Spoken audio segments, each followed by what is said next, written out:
professional athletes had a 14 times higher sudden cardiac death incidence than amateurs. But now the average age of death, 42 years of age.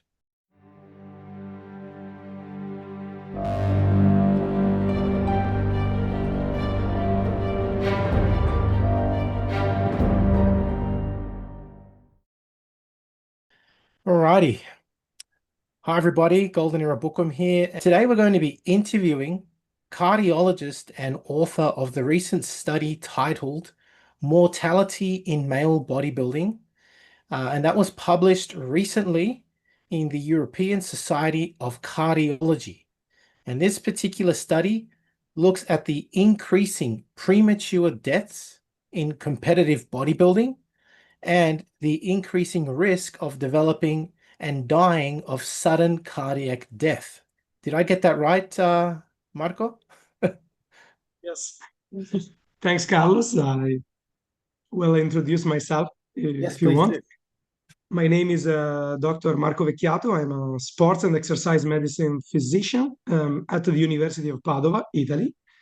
And my research interests include cardiovascular risk in athletes, sudden cardiac death, cardiovascular risk evaluation and pre-participation screening in athletes, cardiopulmonary exercise testing, and physiological and pathological adaptation of the heart to exercise.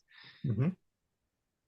In Awesome. recent years, we spent some time studying specific population, including bodybuilders. Great. All right, Marco, thank you for introducing yourself. Just from that alone, I can see that you're not just into the topic of bodybuilding, but overall athletic health. And I think with that kind of window, you truly have an expertise in looking at this particular subsection of athletes. So this is going to be a very interesting conversation we're going to have today. Um, Now, can you please tell us why you decided to investigate this particular topic? Yes, that's the key question. Mhm. um, Firstly, I want to say that I'm not a bodybuilding expert.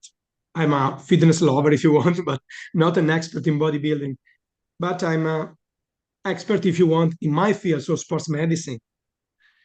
But over the past few years, we've seen an increasing media attention on the premature and sudden death of young bodybuilders and fitness influencers, many of which are suspected to be linked to the heart or to cardiac events. So, despite this, there was no comprehensive scientific analysis available on data or incidence rate of death and sudden cardiac death in this specific sports population. Mhm. So we felt that there was a pressure, a need to study this population more deeply. Mhm. And obviously, we wanted to understand if these tragic events were outliers of part of a larger, under-recognized problem. Okay, that's great. Now we're just gonna I'm gonna share the screen and open up your particular study. Here it is. So for those interested, you can find this study online. There it is, mortality in male bodybuilding athletes. But what I want to draw everybody's attention to is now this particular image, um, which has really the key finding and take-home message. Do you want to briefly touch on those? Certainly, we analyzed over 20,000 male athletes who competed in the International Federation of Bodybuilding and Fitness official events between 2005 and 2020, representing more than 190,000 athlete years of follow-up, more or less 8-year follow-up. During this period, 121 deaths were identified, and about 38% of those with known causes were sudden cardiac deaths. The average age of that was just 42. And another key message is that the risk of sudden cardiac death was 5 times higher in professional athletes compared to amateurs. That's terrible. I mean, that's just terrible. Um, okay. Um, Back to the questions. Um, so that I guess was the key finding. What's then the take-home message that we get from this paper? The take of the message is should be seen from an epidemiological point of view. Hmm. So we can say that bodybuilding, especially at professional level, seems to be associated with a markedly increased risk of death and sudden cardiac death. Um, Among professionals, the specific risk of sudden cardiac death seems to be very high, Hmm. too much high compared to amateurs and even to general population, Yeah. and probably uh, urgent measures are needed. Urgent measures are needed. Yeah. Yeah. I mean, that really is what I have to agree with you 100%. I mean, you and I are emailing all the time, and yesterday there's two new cases, Victor Martinez, emergency medical attention. We've had Ronnie Coleman for the last few weeks battling medical problems himself. Another athlete, a 41-year-old fitness female athlete. Well, this is obviously female, but still, point is that you're absolutely right. We keep hearing this almost weekly now. One athlete after another in what's supposed to be a health and fitness uh, discipline, yet we're seeing the opposite. We're seeing a lot of problems in this particular subset of athletes. Is that right? The aim of my study is to raise alarms within the bodybuilding community, into the federation, and even the medical world, Yes. because I think that bodybuilding should evolve to protect the health of the athletes. Yeah. This should be Agree. the one of the aim. Absolutely. Okay, so I mean, people might be asking, all right, yeah, bodybuilding, there's a lot of news, there's a lot of stuff on social media, and who knows if it's the same in other sports. So this is to me, I think, a very important question. How do these results, which are pretty alarming in my opinion, compare, for example, especially regarding the incidence of sudden cardiac death and sudden death, how do they compare to powerlifting and Olympic weightlifting, which are other iron game disciplines, as a start? That's a very relevant question. Have to be honest. Unlike bodybuilding, there are no large-scale studies that show elevated rates of sudden cardiac death in powerlifting or Olympic weightlifting. Um, in fact, nevertheless, the studies are few. Sudden cardiac death appears to be rare in these strength sports, but um, some studies, for example, a BMJ study of 2012, if I don't remember wrong, on Olympic athletes found that weightlifters had a similar or greater life expectation compared to general population. Wow. I think this is really good to know, firstly, because seeing that the average lifespan of death here was in their 40s, and even worse if we go to more subsets, right? To know that Olympic weightlifters have a lifespan close to or slightly elevated than the normal population, this is saying quite a lot, and I want to touch on that a little bit later. But here there could be a very good study that we could look into, of course, um, looking specifically at the different subsets of the iron game disciplines to really see, because I have to be honest, in powerlifting and Olympic weightlifting competition, there is no doubt that with any high level athletic endeavor in competitive levels, you're going to see some form of performance enhancing drug use. We have to be honest, right? However, obviously with bodybuilding, the point there is the goal is to, especially these days, develop a disproportionate amount of mass, of muscle mass, and therefore performance enhancing drugs are required for that at a much higher level. Now, this is not to state, of course, that this is the sole um, factor involved. We can get onto that matter a little bit later on. And I don't think it's the sole factor involved, and I think you would agree. But I think it would be very interesting to see the different iron disciplines and how they compare, especially regarding sudden death and sudden cardiac death. I think it'd be a good thing to look into. Maybe in future studies. But if Mhm. you are asking me to try to compare this data with other sports, not only powerlifting or weightlifting, obviously the comparison is hard, but we can make it. Okay. For example, That was during my the next question. That was my okay, next question. don't worry. But please go on. No, no, I'm saying that during the last 30, maybe 40 years, different studies were published about the incidence of death, sudden cardiac death in different competitive sports. Mhm. Very widespread sports as football or soccer, depending on the country, basketball, rugby, volleyball, and so on. And they showed an incidence of sudden cardiac death between zero point 0.5 and 3.5, maybe 4 cases per 100,000 athletes a year. That seems to be 10 times lower compared Yeah, to our study, that's at least 10 times. that is crazy. So this is just with rugby players. Yes, including you have to consider that some studies, for example, Italian study from Corrado of the early 2000s, include different competitive studies. So some of them were rugby players, some of them were football, volleyball, and so Okay. on. So was it mixed sport or was it just rugby players? No, no, no, mixed sports. Okay. Because if it's rugby players, there's another population that is well known to take performance enhancing drugs.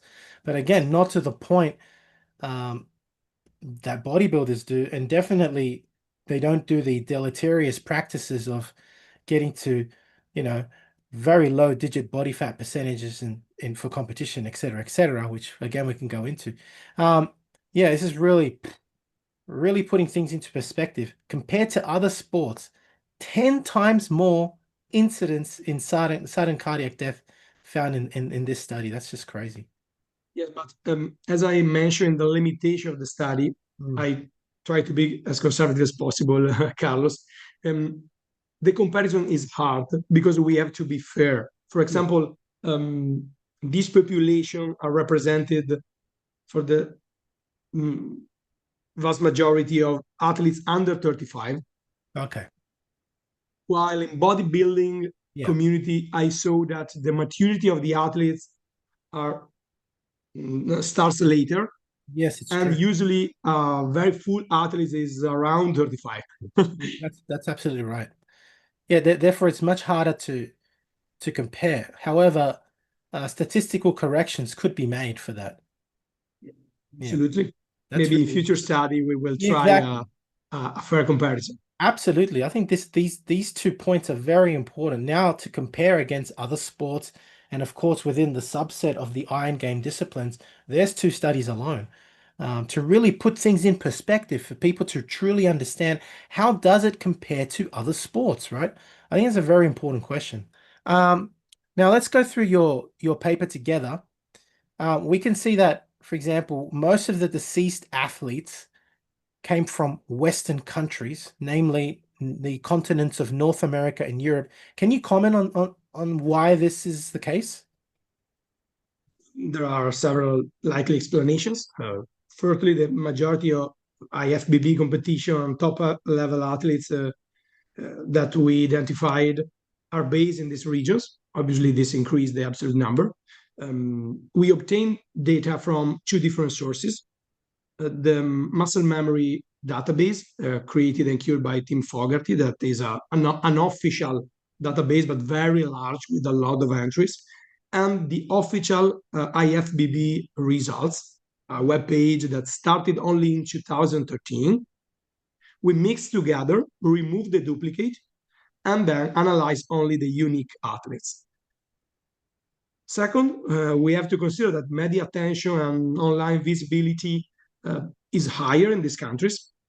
So this could make easier to confirm and identify and cross-check that through our web-based research in these countries.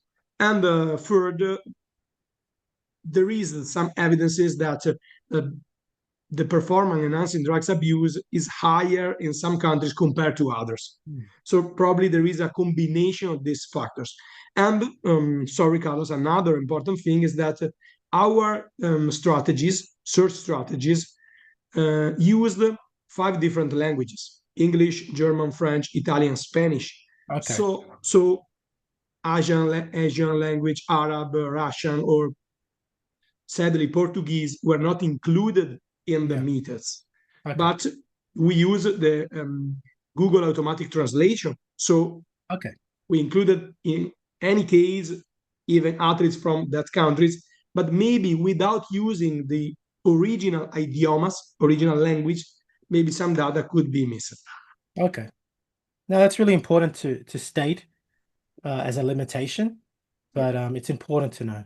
Okay, so I found some of the initial statistics here really, well, I can't say that I'm not shocked, but still surprised. It's not as shocking, but it's still surprising, right? Um, with the deaths reported, almost 79% had a specific death reported, and that's understandable. You know, not everything's going to get reported online. But what I found really disturbing is that basically half of that, 38% of those were sudden cardiac death. Sudden cardiac death. That's a huge number, and as I said, half of the specified deaths. What were the other causes of deaths? While the 38% were sudden cardiac death, as you said, the rest included a variety of causes. Traumatic deaths, and there such as car accident, train, bike accident, accounted for about 9%. Suicides, homicides for 3%. And obviously, the I defined as non-sudden death, so non-traumatic causes and and defined as when a pre-existing condition or a chronic disease were present before the death, were easily identified before the death, as cancer, COVID-19 complication, kidney or multi-organ failure, something like that, or complication after gastrointestinal surgery, back surgery, orthopedic reasons, something like that. Obviously, we identify some of these deaths are related to uh, possible mental health complications. Yeah. Maybe a possible next question, um, but it's hard to identify if that specific problems were the cause of the death. Mm. Indeed, I want to be very clear on this. My study was not aimed to identify possible cause-effect mechanism Mhm. explaining the cause of death. Was a epidemiological study to Yes. identify for the first time the incident of that sudden cardiac death in this population. Yeah, I mean, but one can't help to make that relationship. I'm sorry. When you report that essentially that half of the deaths are because of cardiac death, right? And the others seem to be trauma, uh, sure, multiple organ failure, and quite a significant amount still psychological, um, factors involved there. I mean, what does that tell you about the state of the health of bodybuilders, I mean, I think it says a lot, For example, from what I know, from the initial use of testosterone back in the 1940s, it was used to treat depression, you know, but then getting off made you were an addict then, because then getting off it has these are hormones that have a systemic effect and really affect your brain. And everybody knows what happens when you abuse steroids. With many people, you get this aggression, and it plays a significant effect on the way you think, on the way you feel, and getting off those drugs can lead to massive bouts of depression. So, you know, I mean, I'm just speaking of what I understand, but as you as a cardiologist, how do you see all of these causes of death as a reflection of the state of the health of bodybuilders? Tell us that many of these athletes, despite appearing to be in their peak physical condition, may actually be harboring serious, sometimes undiagnosed health issues. Yeah. Um, the high rate of sudden death and the findings from autopsies that we are not discussing yet, uh, Mm. such cardiomegaly or severe left ventricular hypertrophy, clearly point out the structural cardiac maladaptation. That is Yeah. not a benign adaptation of the heart. Mm. No. Obviously, when I submitted the first time the article to the journal, I named the last paragraph as the elephant in the room, because in my opinion, performance enhancing drugs abuse is the elephant in the room. Yeah. If you talk about bodybuilding today, you have to discuss it. It's mandatory. But what obviously this is speculation. I have no data to say this clearly, but cardiomegaly and left ventricular hypertrophy, severe left ventricular hypertrophy, are not common finding in healthy athletes, even Mm. in resistance training athletes. Yeah. So these findings should be interpreted as there is other factors, exogenous factors probably, that could induce maladaptive remodeling the heart. This Yeah. is my opinion. Yeah, I mean that's a pathology that we can talk about a little bit later, but it's a horrible thing, that it's been consistently found in autopsies. Um, Especially at the early age, which is what we can talk about now. Now, the average age of death, which is absolutely horrible. I didn't expect this. I was going to expect it to be a little bit higher, but it's 42 years of age. 42 years. And you know, again, this is something I want to talk about a little bit later, but it just seems that, at least from all the social media reports we're getting, it seems that bodybuilders are just dying younger and younger by the year, right? It's just a horrible thing to see. We have to say that 42 years of age is not the average age of bodybuilders. Is No, the no. average age of diet bodybuilders, obviously. Yes. to be clear. But obviously, this seems a very young age to die in Yeah. competitive, apparently healthy athletes. For example, among Mr. Olympian participants, this average was just 36, and that's even younger. That's terrible. That is And just, obviously, this contrasts starkly with what we see in other elite athletes who live usually longer compared to the general population. And traumatic accidents could happen. This is obvious. Maybe later we can discuss of a possible comparison between very high level athletes as Mr. Olympia with other sports to yeah. try to offer a fair comparison. Well, Olympic athletes, I mean, Yeah. that's another possible elite level. This is another study. Yeah. Um, Now this is something I wanted to touch on, and probably something a lot of people want to also know. In this particular study, you subcategorized male bodybuilders into different categories. Juvenile, masters, classic physique, other than just professional and amateur. Um, were there any, firstly, can you explain how you did the separation of the categories, and then if you found any differences in the deaths within each category, like which categories had the most deaths and which had the least? We use the IFBB 2023 official guidelines, official rules to classify the age group, the division, and the level of the athletes. We divided athletes based on age, so junior under 24, master over 40, and open the remaining. But we know that even master and junior athletes could compete into open category if they want. Mm-hmm. We consider as junior the athletes who compete only in the junior category at the time of the analysis, and as master athletes who compete at least in at least in one master event at the time of the analysis. The division were divided into men's bodybuilding and classic physique. Obviously, this depends on the competition, but we classified as classic physique athletes only the athletes who compete only in the classic physique division at the time of the analysis. And obviously, probably the most important division between amateur and professional. A pro is considered as an athlete who competed at least in one pro event in their career. Okay. The highest mortality rate were found in professional bodybuilders. This is clear. The classic physique group had fewer deaths compared to men's bodybuilding division. So you're talking less than open?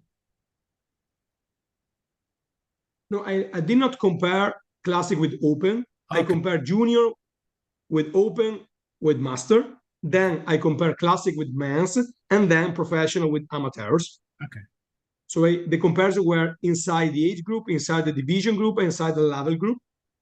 Obviously, professional bodybuilders present very high risk of sudden death, sudden cardiac death, and death, very high compared to amateurs. Men's bodybuilding showed higher risk of death and sudden cardiac death compared to classic physique. And about the age is a little bit complicated because no junior athletes died of sudden cardiac death. And this is interesting. While obviously I think master athletes show a higher risk of death compared to open athletes, but this is reasonable. Age is the most relevant factor for that. The risk of sudden cardiac death seem comparable. And this is not obvious. Yeah. Absolutely not obvious. That's surprising. Yes, and I can add that not identified young athletes, under 24 athletes, die of sudden cardiac death was strange to me, a little bit strange, because usually in other big works about the incident rate of sudden cardiac death in athletes, usually there are some reports of very young athletes who died, and this data offers interesting information about the etiologies. So cardiomyopathies, channelopathies, left ventricular scar, myocarditis, something like that, that are well known to increase the risk of sudden cardiac death in athletes. But we did not find this information in this population. So this could only increase the suspect about possible exogenous factors. Yeah. As I mentioned before. Yeah, I mean, I don't know what to make of that, but yeah, I don't want to comment yet. Here I have first question, what was defined as a junior? Was it 24 and under or 18 and under? 18 and 24. Between 18 and 24. Okay. Yeah. And the second question is, or comment I should say, is that some people who are hardcore bodybuilders would have liked to see, I'll just tell you, me included, open versus classic versus men's physique. Yeah. Oh, so I answered to you about men's physique. Men's physique was not included in the analysis for two reasons. The first one was because we had not enough data from our sources, so muscle memory database and official FBB webpage, and probably because, but you know absolutely better than me, this division was introduced after 2005. It is possible. Around there, yeah. Around, so we cannot make a fair comparison because not every year was covered by athletes. Yeah, fair enough. Although we, classic we, was we can restrict the analysis on only the last 10 years and maybe offer a comparison between these categories. This could be possible data for the future. so, you've got these categories now. What does, I mean, I think it's a very obvious question, but let's touch on it anyway, just for the sake of it. What do the deaths then within each category reflect regarding the requirements for each category? I mean, I think it's a little bit obvious here. So that's a really important point. The distribution of deaths across categories seems to reflect obviously the physical demands and expectations. Max bodybuilding division, where there is no restriction on weight relative to height, Yeah. had the highest number of deaths, especially due to sudden cardiac death. This clearly suggests the pressure to achieve extreme muscle mass, reducing fat mass and increasing the most possible fat-free mass, and support by more intense, probably performance-enhancing drugs abuse, cycles, placing the athletes at far greater risk. In contrast, the classic physique division with enforced weight to height ratios, so significantly fewer deaths. Yeah. I mean, this makes me ponder, and I hate to bring this up, especially to bodybuilding fans, but when I'm at my worst state, I'm talking about me, I will call open bodybuilding drug-induced muscular obesity. That's the way I see it. It's a drug-induced obesity, but not because of increased body fat. It's increased muscular mass. A lot of people might be disgusted by this comment, and fair enough. It's not a nice way of putting it, but there's a reason why I see it like that. Or at least I kind of associate it with obesity. You have a very, very obvious correlation in the cardiovascular world, medical world that is, of obesity with cardiovascular disease. The heart can only grow so much. And isn't it unusual that we see cardiomegaly in these mass monster deaths? Yet we also see that in obese people, right? Here is a potential study. Figuring out how the weight of these athletes when they die, how comparable is it to obese people and therefore the time of death? I mean, are we essentially encouraging in open bodybuilding a form of obesity that puts the heart under so much stress that you have maladaptation similar to obesity? That's great. And I think that this could be very interesting from a medical perspective because Yeah. obesity very, very studied around the world. And you know very well that recently some new drugs have been introduced to reduce obesity. Yes. But obviously, these drugs are related to fat mass, to reduce fat mass. Yes. However, the comparison, I think, it is brilliant because the BMI is more or less the same. So Exactly. we're talking about the same amount of weight that the heart has to Perform. had to perform for this. But I think that is not only this the problem because muscles needs more blood compared to fat. You're talking about a person with a higher metabolic rate too. Yeah, yeah. But probably the biggest difference is that I know that in some patients with obesity, we can identify enlarged chambers, in ventricular large chambers, so similar but not the same of cardiomegaly. But it's very hard to identify increased ventricular wall thickness. So this is a big difference between these two populations. It's obvious this. And another thing is that a lot of that make similar the comparisons that a lot of different people with obesity present a heart failure without a reduction in the ejection fraction. So very particular, obviously some patients present also heart failure with reduced ejection fraction. But what is interesting is that during our research, we identify a big number of bodybuilders or athletes who had a previous of positive history of heart failure. It is another thing that makes the comparison true and possible. Yeah, yeah. I don't want to offend people here, but I'm just looking at from a medical perspective because Yeah. obviously um I have that view, you know, and I see it as with my medical eyes. That's how I see it, right?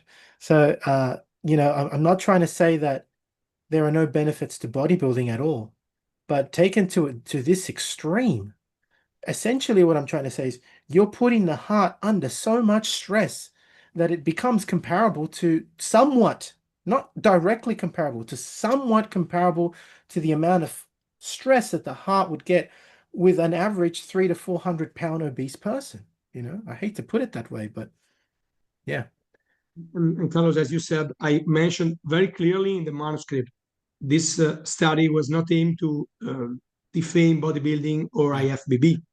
And we know very well that resistance training increase the quality of life, in quality of the life expectation, the well-being of people. So Yes, absolutely. we have to be clear with Yeah. this. Yeah. I mean, there's no doubt about it. Studies have shown in the last, you could say 50 years, even longer, that resistance training, when done correctly with an appropriate diet and not to an extreme, is fantastic, especially for people in their older ages. It prolongs life, but we're Right. talking very extreme situation here. All right.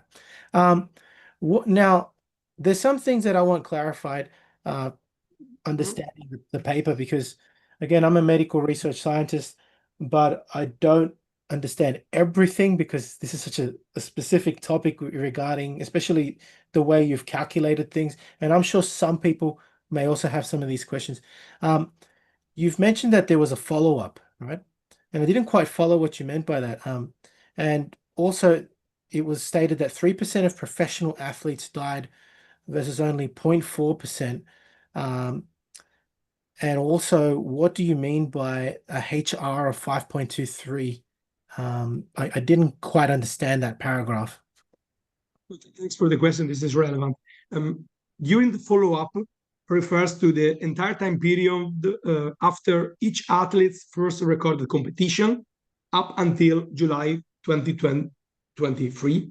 That is Oh, the okay. end of So our they analysis. continued to compete during this time. No. They did not necessarily compete but we analyzed during July 2023. Okay. So we obtain information if they're still alive at Okay. July 2023. And we divide if they are alive or not, Yeah. obviously. Okay. If they are alive, 1. If they are not alive, 0. Very similar, very simple. So we follow their survival over time, Yeah. even after they stopped actively competing. Okay. Okay.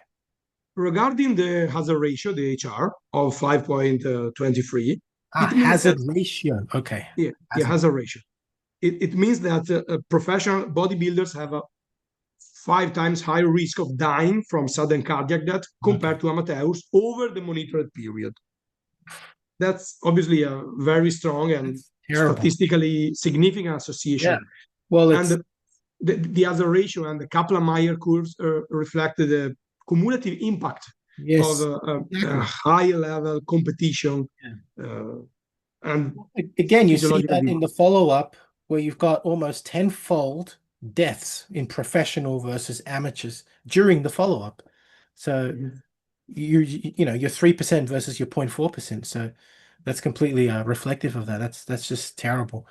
Um, so another question that I was trying to clarify is like, how did you calculate athlete years? What does that mean?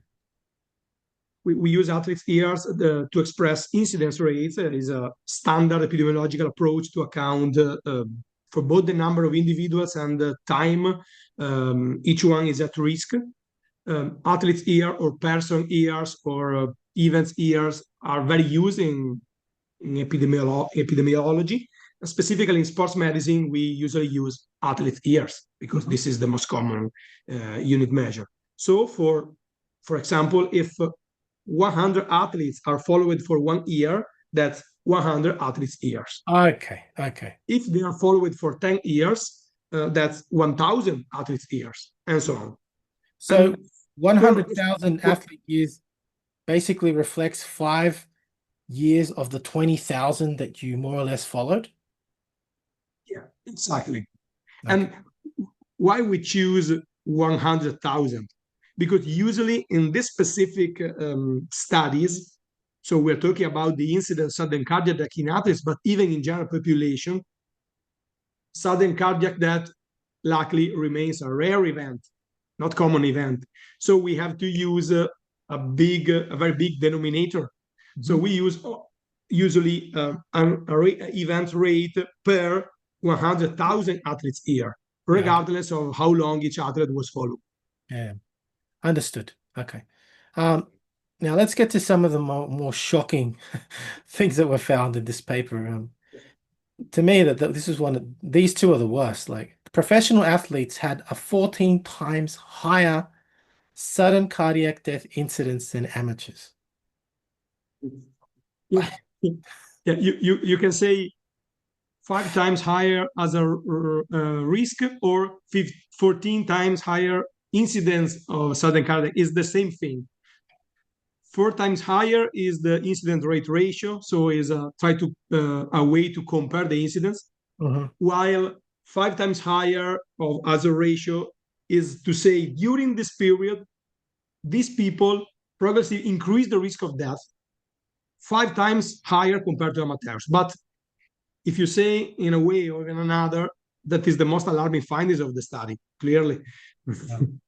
Obviously, again, probably these athletes push their bodies to the limit, not just in terms of training, but also in terms of manipulations. Um, we have not talked yet about the protocols, the pre-participation protocol, Yeah. but probably they have the Diuretic, calorie restriction, yeah everything.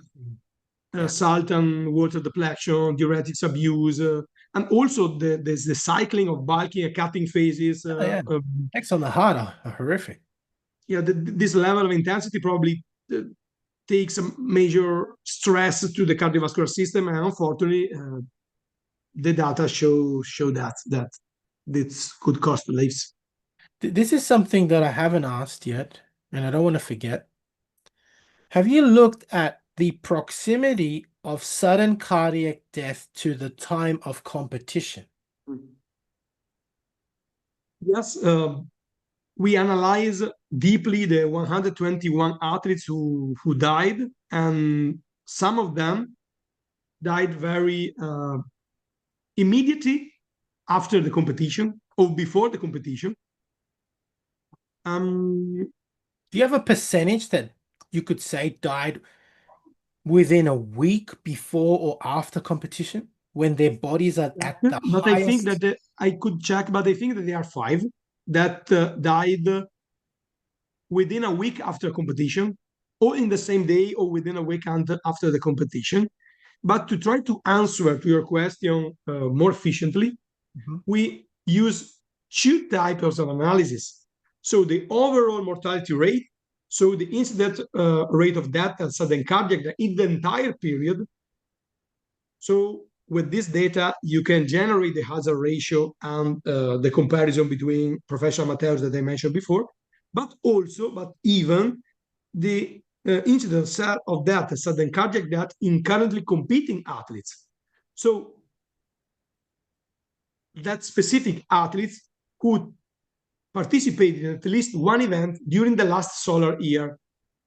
So that could be considered active or training or in Exactly. training, Yeah.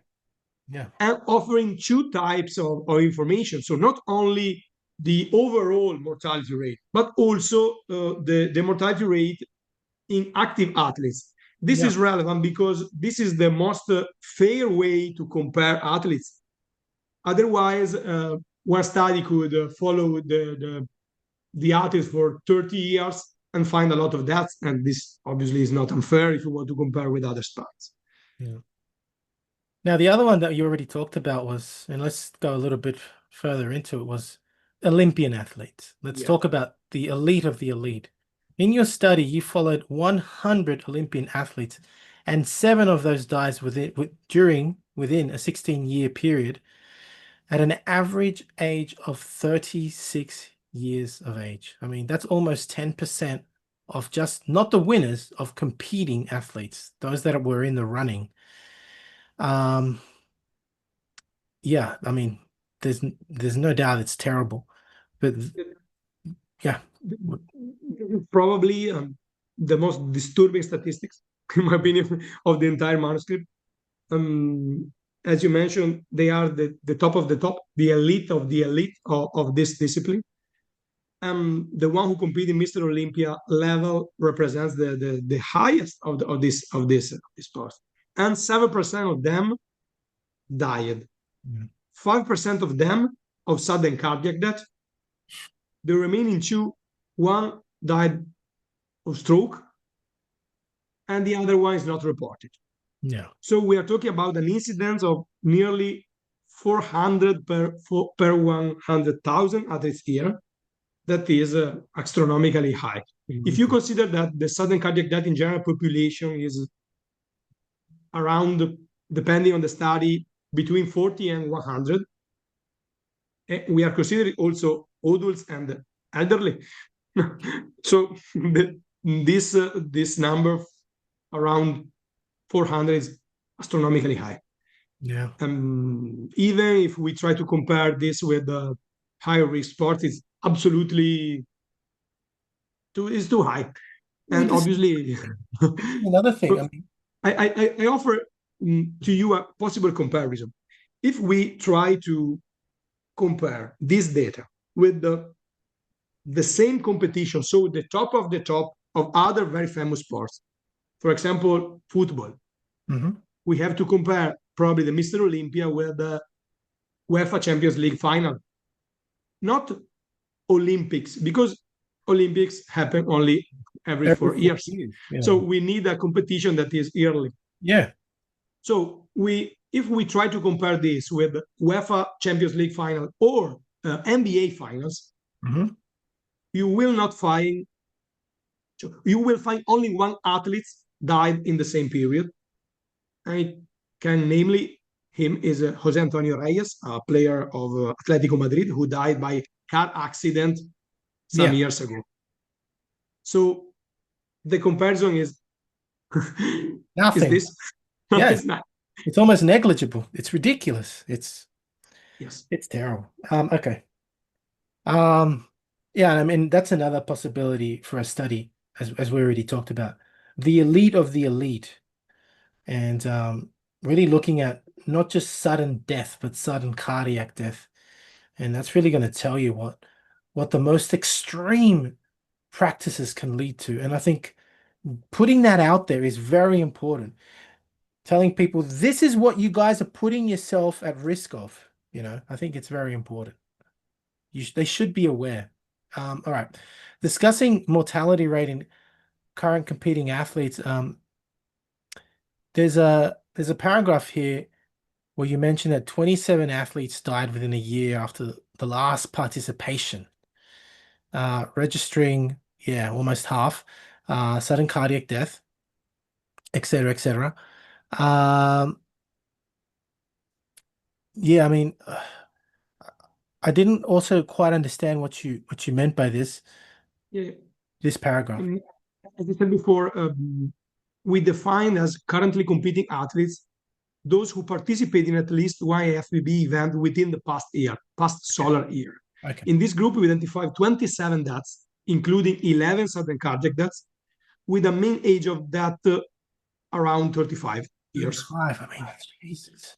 This is especially relevant because it shows, as I mentioned before, that the risk is not only cumulative, but is also immediate, acute. Is Yeah, well, that the was near, what I was asking before. Okay. Okay. yeah, but these deaths probably are not strictly linked only to performance-enhancing drugs abuse. No, of It is course. possible that these deaths are more related to electrolyte imbalance, Yeah, saline imbalance. um, Absolutely. Yeah. water and salt Yeah. depletion, as direct abuse, Yeah. as we discussed before. Mm. So this is not only long-term PEDs toxicity. No, There is no. something else, This other is problems. related to the judging standards and what it is expected of the athletes and what practices they put themselves, which are extreme to get to these very low body fat digit percentages. And as you said, electrolyte manipulation to give that freaky look. But my God, the amount of stress on the heart must be absolutely terrible. And that's reflected here in these studies. Horrific. Um, Now looking at table one thing I didn't understand was at the end, at the competition level, and I might be interpreting this wrong. You've got deaths and you've got incidence, rate of death, etc. But from that, it appears that amateurs have higher percentages than professionals. Am I not getting this right, or what? Yes, numerically, yes. More amateurs died in absolute numbers, 80 versus 41. Oh, But it's just this, numbers. Okay. yeah, this is because there are far more amateur athletes Okay. than professional athletes in the That's fine. FBB. Obviously, if you look at the proportional risk, it becomes clear. Professional has a death incidence of around 300 Yeah. compared to 45, if I remember wrong, per 100,000 athletes here in amateurs. No problem, no So, problem. I think the that because it seemed to contradict the graph that follows, and I'll just actually properly bring it up. But now I understand it's just pure numbers. And again, this is horrible to see, you know. I mean, it's a beautiful graph. That's but don't get me thanks. wrong. But I mean, to see that, especially we want people to see the red, right? Well, we're seeing non-traumatic deaths, and the majority essentially are sudden cardiac death. It's just this is essentially a summary of what we're seeing, you know. Plus, we don't know how much of cardiac death there really are because you've got a very large percentage here that is not reported. So we could be seeing half, if not more than half, of cardiac deaths in bodybuilding. Just I think it's very important just to point that out. Well, a briefly comment on this. We know that cardiovascular disease are the first cause of death, even in general population. We have to be honest and very clear with this. And the big problem of this study is that we have very low percentages of autopsies or public available autopsies. One of them is very famous. It's very easy to detect. Is from an Olympia athletes. I can name the athletes. Carlos. It is the autopsy of Dallas McCarver. Is Yeah, yeah, of easily course. accessible online.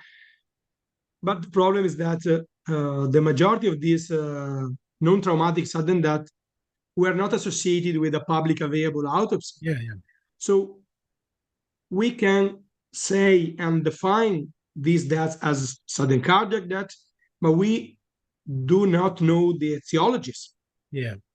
So one of my comment of the conclusion of the study is that probably an official registry of deaths should be implemented in this Mm. discipline. Yeah, yeah, Try to understand if these deaths are related to the case. So genetically determined cardiomyopathies, channelopathies, as I said before. So some risks that are present also in other sport population, or if there is yeah. something else. Absolutely. Now let's go to that graph. Yep. This is really disturbing when you see it like this. And yeah, we are nearing the end of this interview, but I just think this is very important to see. Yep. Essentially, this is showing that the longer you're in the professional league, the higher risk you have of death. Is that right? Correct. Yeah. Figure 2 shows the Kaplan-Meier survival curves that maybe could be a bit tricky to interpret, but the graph shows that professional athletes died sooner at a higher rate than amateurs. Yeah. Terrible. All right. Almost ready to wrap this up. Um, Oh, sorry, Carlos. This survival curve is very similar to another curve that was published the last year in JAMA, so a very big journal in biomedical science, that tried to compare in a Danish population gym user who had a positive history of anabolic androgen steroids and a control group with no history of abuse. And if you try to compare the data, are very similar to 6-7% of cumulative incidence of death. yeah. So we've looked at the data And I think the pathologies are very obvious with sudden cardiac death. You've already talked about them, cardiomyology, etc. Sorry, cardiomegaly. But what kind of unnatural causes are we seeing now in of death? You know, what kind of unnatural causes of death are we seeing? Autopsy data were available, as I said before, as a for a subset of cases, and the most common finding were cardiomegaly and left ventricular hypertrophy. But what is relevant is that these two conditions implies fibrosis and scarring inside the heart, Mhm. and these are the signs of pressure overload, Yeah. but probably maladaptive remodeling, and as I mentioned at the Yeah. beginning of the interview. It's Some accelerating. cases, yeah, It's so accelerated that the body has no time to adapt. It's incredible. because probably the heart is too large Yeah. and too thick to bring the blood inside the wall. So Hmm. some areas became start to die, Yeah, yeah. generating necrosis and then fibrosis, and obviously these scars induce ventricular arrhythmias, and in some cases this opened the door to sudden cardiac arrest. Yeah, absolutely. Absolutely. Obviously, this hypertrophy is not only related to past abuse. I have to be honest. This could be also the result of hypertension or chronic hypertension, or as I said before, some particular very intense resistance training. Hmm. Hmm. But this type of hypertrophy, so severe concentric hypertrophy, is not common in healthy athletes.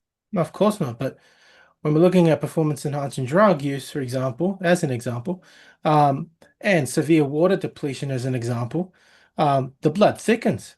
So if you're going to have, you're going to obviously have higher blood pressure and then hypertension occurring. This is very, very common in such athletes. So I'm not surprised at all.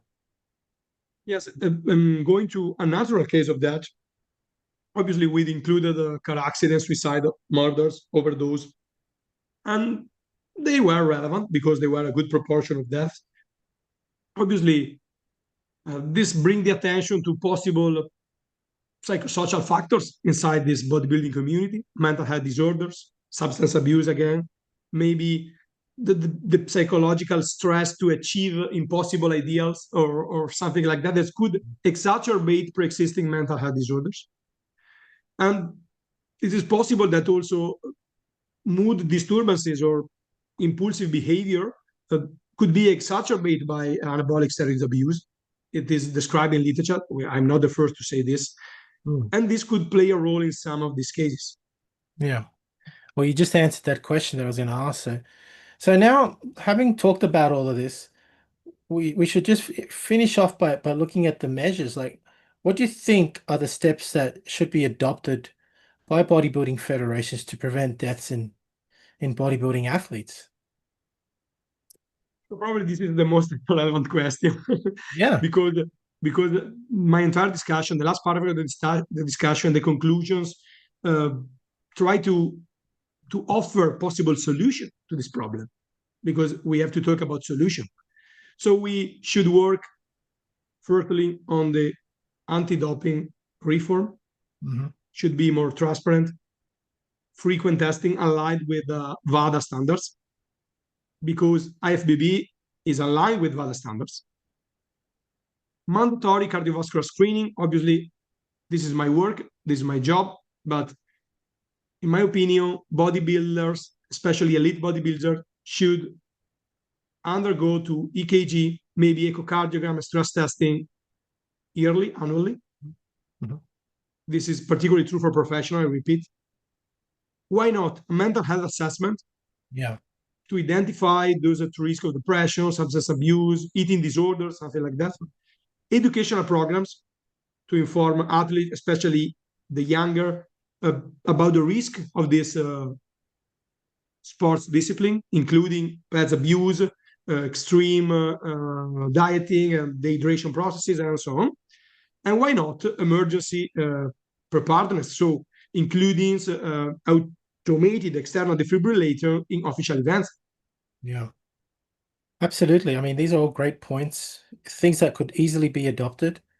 And what I found really shocking, this is shocking, was your comment about WADA, the World Anti-Doping Agency, that out of 6,000 competitions per year, this is ridiculous, that only 80 samples were sent for screening. That is just truly a reflection of how poor the federations are in regulating drug substance abuse. And, I'm surprised that these federations haven't been banned yet, that in itself would be a great start, but moving on. Um, so we already talked about life expectancy in other sports, but now I just want to finish off with our preliminary studies that Connor and I, unfortunately, won't be joining us, it looks like it, and how it ties in with your recent work. I mean, we have shown that since the silver era, the average life expectancy was about 80 to 81 years of age, whereas the life expectancy of bodybuilders since then has been declining, especially in the golden era where we found a drop of about 11 years with only about a life expectancy of 69 to 70 years. Now, with your study, which essentially reflects the mass monster era, we're seeing an average death of 46. This is a massive drop, a massive drop of 20 plus years. And having seen our work, which you have now, what are your comments on the changing practices over the years and the declining health and lifespan of competitive bodybuilders? I think your findings align well with ours. The shift from the previous era that you named silver and golden, uh, probably where physique balance and aesthetics were the key of the of the discipline, towards the new, you mentioned, mass monster era, brought a new dangerous paradigm. So Mm, athletes probably start higher dose of performance enhancing drugs. This is probably the key reason. Engaging in more extreme cutting and bulking cycles, placing uh, Protocols. far more strain on the cardiovascular system, and this is the results. Yeah. Obviously, if we want to analyze and offer again a fair comparison, we have to extend this period probably starting from 1990 to 2020. Yeah. Try to Yeah. analyze the average age of death, and probably this should be higher than 46. Yeah. Probably should around 55 or 60. Okay. But in any case, brutally lower compared to the previous one. It would be interesting in the future, and I mean in the very distant future, to compare the average lifespan of golden era athletes to classic physique. If that remains stable, then you've more or less found the sweet spot there, at least in bodybuilding. Just a comment. Um, Final question. You focused this study on male bodybuilding, but have you found a similar trend in deaths in female bodybuilding? I know this is a bit of a spoiler alert, but can you comment on that, or do you not want to comment on that yet? No, no, I want to comment and offer some spoiler, no problem. That's Okay. an important area that still requires investigation, clearly. Our current study focused exclusively on male athletes because the sample size for females was much smaller, and data viability was more limited in this population. However, we believe, but I can guarantee to you that the same risk factors are present in female bodybuilding. We are finalizing a study Hmm. on mortality rate in female bodybuilders that is actually under review. I cannot spoil you all the results, but I can say that even if the sample is obviously lower compared to the male sample, the percentage I'm talking about, the cause of death, are more or less the same. So sudden cardiac death is still the first cause of death, Yeah. and the incidence of sudden cardiac death in the general bodybuilding female population, but specifically in pro athletes, in pro female athletes, is about one fourth compared to male population. Mm. So it's lower, but remains the first cause. Yeah. Interestingly, we did not find in the autopsy any cardiomegaly and any severe left ventricular hypertrophy. Okay. This some spoilers for the future. Interesting. Well, Marco, it's been a truly enlightening and eye-opening conversation and interview. I really want to thank you for your time and for also this groundbreaking research that I hope that the bodybuilding community truly pays attention to and appreciates, because I think it's a very important research that you've done that is only there to help evolve bodybuilding to a healthier practice and to protect athletes. So thank you very much. Thanks to you, Carlos, for your time, for your question. As I repeat, my job is to increase the health of the athletes. Yeah. Bodybuilding is a sport or a sport discipline, depending on who speaks. But in any case, these athletes are and their health are part of my job. So I was very happy to conduct this study, and I'm very happy to talk with you. Great. All right, man. We'll be collaborating soon, I know. So wishing you a great day and thank you again. You're welcome. All See right. you. See you, man.